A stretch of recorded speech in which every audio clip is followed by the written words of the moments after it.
Hello' friends, আজি মই এটা নতুন লেচন আপোনালোকক দিব বিচাৰোঁ আৰু মই এটা টাৰ্ম আপোনালোকক ক'ব বিচাৰোঁ। এই টাৰ্মটো হৈছে কাইজেন। এইটো এটা জাপানিজ ৱৰ্ড হয় আৰু একচুৱেলি কাইজেন মানে কি হয়?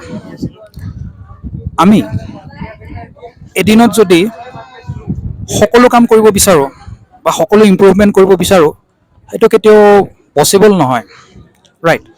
কিন্তু আমি যদি ডেইলি 1% কৰিও আমি নিজক ইম্প্ৰুভ কৰোঁ, তাৰ পৰা আমাৰ লাইফত বহুতখিনি বেনিফিট হ'ব পাৰে।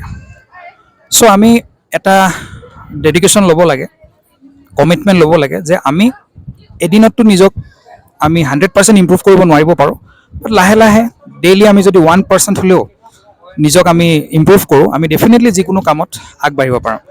যেনেকৈ এতিয়া ধৰি লৈছোঁ, সকলো বস্তু লাইফত কম্পাউণ্ডিং হয়। এতিয়া ধৰি লৈছোঁ আমি এদিনতো সকলো এক্সাৰচাইজ কৰিব নোৱাৰোঁ। আমি যদি ডেইলি অলপ অলপ কৰি এক্সাৰচাইজ কৰোঁ, আমি চাব গ'লে আমাৰ ৱেইট বহুতখিনি লুজ হৈ যাব। সকলো বস্তু, আমি পঢ়া শুনাও আমি আগতে বহুতবাৰ এনেকুৱা দেখিছোঁ যে ল'ৰা ছোৱালীয়ে পৰীক্ষাৰ লাষ্টৰ এমাহ পঢ়ি পেলাই পৰীক্ষা দিয়ে আৰু পৰীক্ষা বেয়া কৰে। এনেকুৱা বহুত ঘটনা আমাৰ লাইফত হয়।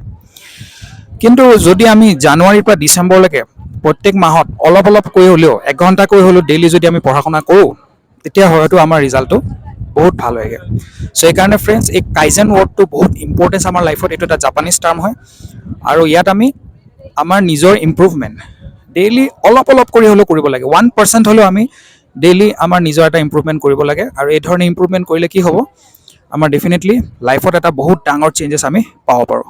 চ' আজি এইটোৱে আপোনালোকৰ কাৰণে মোৰ ফালৰ পৰা মেছেজ। Thank U.